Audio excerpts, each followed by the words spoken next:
विद्यार्थियों नमस्कार। ऑनलाइन कक्षाओं के अंतर्गत बीए पार्ट 3 के विद्यार्थियों के लिए आज हम अर्वाचीन हिंदी काव्य प्रथम प्रश्न पत्र के अंतर्गत रामधारी सिंह दिनकर की कविता कुंती और कर्ण के आगे के पद्यांश का अध्ययन कर रहे हैं। कुंती और कर्ण कवितांश रश्मि रथी काव्य से लिया गया है। इससे पूर्व जब हमने इससे पीछे वाले पद्यांश को पढ़ा था तो उसमें कुंती कहने लगी कि तुम्हारे जन्म काल पर मैं निरी अबोध बालिका थी और अपनी अबोध अवस्था के कारण मैं इस बात का कोई अन्य उपाय सोच ही नहीं सकी कि अविवाहिता के द्वारा पुत्र जन्म होने से मुझे कितना पाप लगेगा और उससे छुटकारा पाने का मेरे पास कोई उपाय मुझे नहीं सूझा। तब यही दिखाई पड़ा कि अपने हृदय को वज्र के समान बनाकर मैंने एक मंजूषा में रख कर के नवजात को नदी की धारा में प्रवाहित कर दिया। ये सब मैंने लोक लाज के भय से ना समझ में किया था। उसी क्रम में आगे कह रहे हैं, संयोग सुत पत्नी ने तुझको पाला, उस दयामयी पर तनिकन मुझे कसाला। ले चल मैं उनके दोनों पाँव धरूंगी, अग्रजा मान कर सादर अंक भरूंगी। पर एक बात सुन जो कहने आई हूँ, आदेश नहीं प्रार्थना साथ लाई हूँ। कल कुरुक्षेत्र में जो संग्राम छिड़ेगा, क्षत्रिय समाज पर कल जो प्रलय गिरेगा। रश्मि रथी से संकलित अंश। कुंती का कथन। गंगा तट पर कर्ण से कुंती अपने आने का प्रयोजन स्पष्ट करती है और अपने आने के उद्देश्य को स्पष्ट करती हुई वह कहती है कि हे पुत्र, ये तो संयोग की बात थी कि मैं तुझे जन्म देकर भी नहीं पाल सकी और तेरा लालन पालन, तेरा पालन पोषण सूत की पत्नी ने किया। संयोग सुत पत्नी ने तुझको पाला, उस दयामयी पर तनिकन मुझे कसाला। कसाला का मतलब है पछतावा या पश्चाताप। कह रहे हैं कि हे पुत्र, ये तो बड़ी संयोग की बात थी कि मैं तुझे जन्म देकर भी नहीं पाल सकी, तेरा पालन पोषण नहीं कर सकी। तेरा पालन पोषण तो सुत पत्नी ने किया। मुझे उस दया परिपूर्ण सुत पत्नी के प्रति थोड़ी बहुत भी ईर्ष्या नहीं है, किसी तरह का कोई पश्चाताप नहीं। उस दयामयी पर तनिकन मुझे कसाला। उस दया की मूर्ति सुत की पत्नी के प्रति मुझे थोड़ी बहुत भी ईर्ष्या या पश्चाताप का भाव नहीं है। मेरे मन में किसी प्रकार का दुराव या ईर्ष्या नहीं। ले चल मैं उनके दोनों पाँव धरूंगी, अग्रजा मान कर सादर अंक भरूंगी। कुंती कह रही है कि मुझे तुम्हारा पालन पोषण करने वाली उस सुत पत्नी के पास लेकर के चलो तो मैं उसके दोनों चरणों का आदर सहित स्पर्श करूंगी, उसका चरण स्पर्श करूंगी और उससे अपनी बड़ी बहन मानकर आदर से अंक में भेंट कर लूँगी, आलिंगन करूँगी। कहने का आशय है कि उससे मैं गले मिलूँगी। पर एक बात सुन जो कहने आई हूँ, आदेश नहीं प्रार्थना साथ लाई हूँ। कल कुरुक्षेत्र में जो संग्राम छिड़ेगा, क्षत्रिय समाज पर कल जो प्रलय गिरेगा। कुंती इसी क्रम में आगे कहती है कि पर एक बात सुन जो कहने आई हूँ, आदेश नहीं प्रार्थना साथ लाई।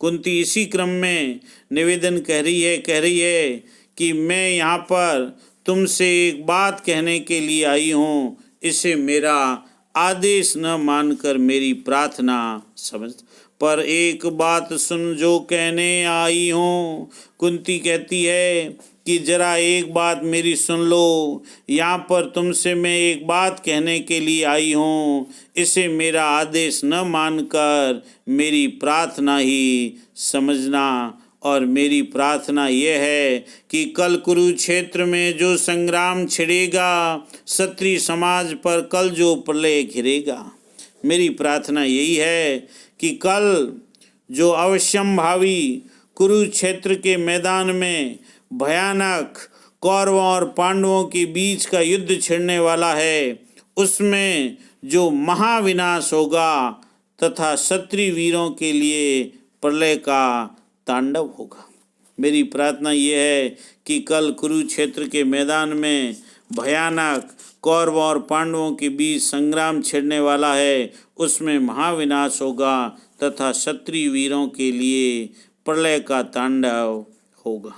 अनुप्रास और काव्यलिंग अलंकार है और इसमें उन कुंती के सुत पत्नी के प्रति कृतज्ञता और उनके स्वभाव को व्यक्त किया गया।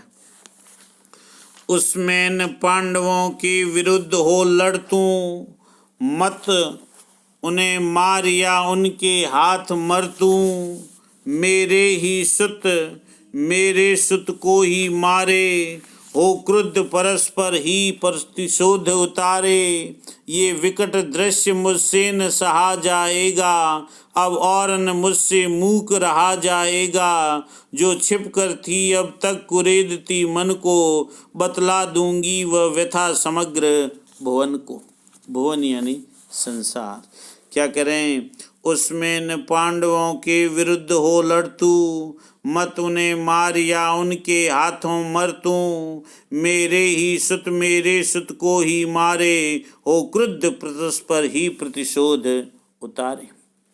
हे पुत्र, तुम उस युद्ध में पांडवों के विरुद्ध मत लड़ना, उसमें न पांडवों के विरुद्ध हो लड़तूं। कुंती कह रही है कि कल होने वाले कौरवों और पांडवों के युद्ध में, हे पुत्र, तुम उस युद्ध में पांडवों के विरुद्ध मत लड़ना। मैं नहीं चाहती, मत उन्हें मार या उनके हाथों मरतूं। मैं नहीं चाहती तू अपने ही भाइयों पांडवों को मारे अथवा अपने ही भाइयों पांडवों के हाथों मारा जावे। मत उन्हें मार या उनके हाथों मरतूं। मैं नहीं चाहता कि तू अपने ही भाइयों पांडवों को मारे अथवा आपके भाई पांडव आपको मारे, यानी उनके हाथों मारा जावे, ये मैं कतई नहीं चाहती हूँ। मेरे सुत को ही मारे, हो क्रुद्ध परस्पर ही प्रतिशोध उतारे। मेरे लिए ये बहुत दुख की बात है कि मेरे ही पुत्र एक दूसरे को मारे और शत्रुता का बदला लेने के लिए क्रोधित होकर आपस में ही लड़ मरे। प्रतिशोध बदला लेने के लिए क्रोधित होकर ही आपस में ही लड़ मरे, ऐसा मैं नहीं चाहती हूँ। ये विकट दृश्य मुझसे न सहा जाएगा, अब और न मुझसे मूक रहा जाएगा। कुंती कहने लगी कि युद्ध क्षेत्र में भाई भाई आपस में लड़ते मरते हुए मुझसे नहीं देखा जाएगा। कुंती ये कहने लगी कि कौरवों और पांडवों के युद्ध के इस विकट दृश्य अर्थात भाई भाई आपस में लड़ते मरते हुए मुझसे नहीं देखा जाएगा। ऐसा दृश्य बड़ा भयानक होगा और मुझसे ये सहन नहीं हो पाएगा। अब और न मुझसे मूक रहा जाएगा और अब मैं मौन रहकर अपनी व्यथा को मन में छिपाए नहीं रह सकती। अब और न मुझसे मूक रहा जाएगा और अब मैं मौन रहकर अपनी व्यथा को मन में छिपाए न रह सकती। जो छिप कर थी अब तक कुरेदती मन को, बतला दूंगी वह व्यथा समग्र भुवन को। जो बात मैं लोगों से छिपाए हुए व्यथित रहती थी, दुखी रहती थी, उसे अब सारे संसार को स्पष्ट बतला दूंगी कि तू ही मेरा ज्येष्ठ पुत्र और पांडवों का सबसे बड़ा भाई। जो छिपकर थी अब कुरेदती मन को, बतला दूंगी वह व्यथा समग्र भुवन को। जो बात मैं लोगों से छिपाए हुए मैं मन ही मन बड़ी दुखी रहती थी, उसे अब सारे संसार को स्पष्ट रूप से बतला दूंगी कि तू ही मेरा ज्येष्ठ पुत्र है और पांडवों का सबसे बड़ा भाई है।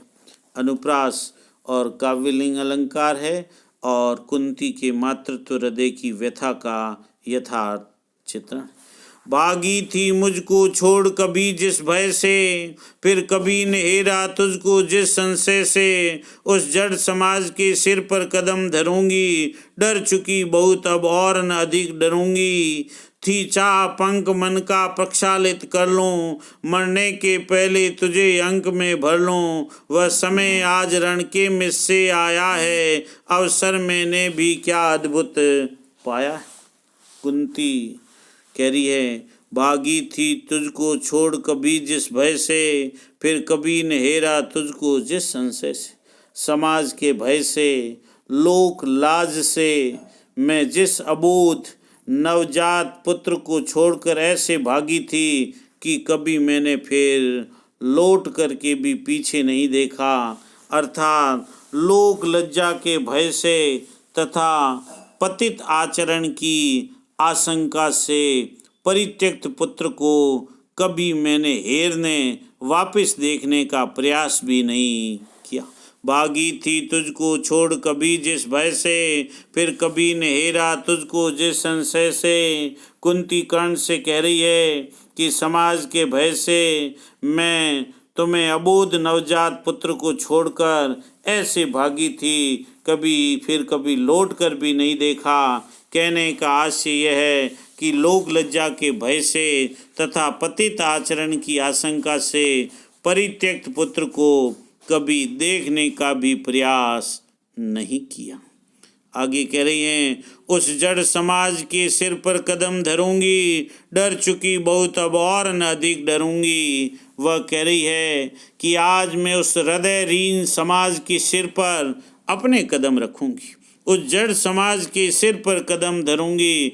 आज मैं उस हृदयहीन समाज के सिर पर अपने कदम रखूंगी, अर्थात उसे ठुकरा दूंगी। आज तक मैं बहुत डरती रही, डर चुकी बहुत, आज दिन तक मैं बहुत डरती रही, अब और न अधिक डरूंगी, परंतु अब और नहीं डरूंगी। थी चाह पंख मन का प्रक्षालित कर लूं, मरने के पहले तुझे अंक में भर लूं। मेरी यह प्रबल इच्छा थी कि समय आने पर मैं अपने मन के पाप को धो लूं। पंख मन का प्रक्षालित कर लूं, मन का कीचड़ अर्थात मन के पाप को धो डालूंगी और मरने के पहले तुझे अंक में भर लूं और मरने से पहले तुझे पुत्र रूप में अपनी गोद में बिठा दूं।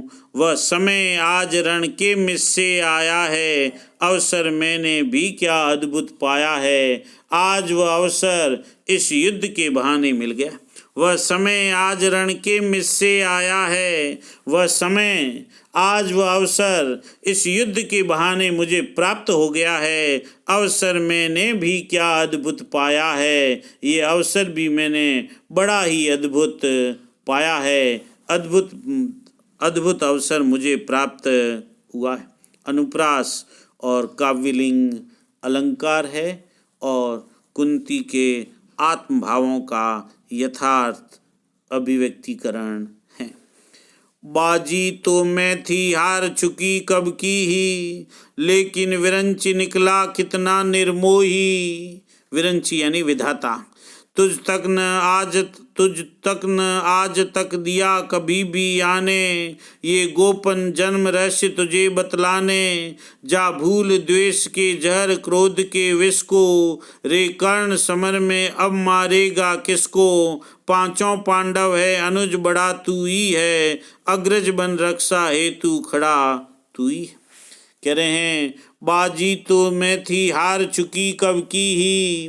कुंती कर्ण से कहने लगी कि हे पुत्र कर्ण, जीवन की बाजी तो मैं कभी की हार चुकी थी, किंतु विधाता की निष्ठुरता ये रही कि मुझे इतना समय भी नहीं दिया कि मैं तुम्हारे पास आकर के मेरी ये करुण कथा सुनाती कि किस तरह तुम्हारा जन्म हुआ। बाजी तो मैं थी हार चुकी कब की ही, लेकिन विरंच निकला निर्मोही। हे पुत्र कर्ण, जीवन की बाजी तो मैं कभी की हार चुकी थी, किंतु विधाता की निष्ठुरता ये रही कि उसने मुझे इतना समय भी नहीं दिया कि मैं तुम्हारे पास आकर मेरे मन की करुण कथा तुम्हें सुनाती कि किस तरह तुम्हारा जन्म हुआ। तुझ तक न आज तक दिया कभी भी आने, ये गोपन रहस्य जन्म रहस्य तुझे बनाने। ये गुप्त कथा मैं अवश्य सुनाती, परंतु आज तक मुझे ऐसा कोई मौका ही नहीं मिला, और मौका नहीं मिलने के कारण मैं तुम्हारे पास आकर के मेरे मन की व्यथा को नहीं प्रकट कर सकी कि किस तरह तुम्हारा जन्म हुआ, और ये गुप्त कथा मैं आकर के तुम्हें नहीं सुना सकी। जा भूल द्वेष के जोर, जा भूल द्वेष के जहर, क्रोध के विष को, रे कर्ण समर में अब मारेगा किसको।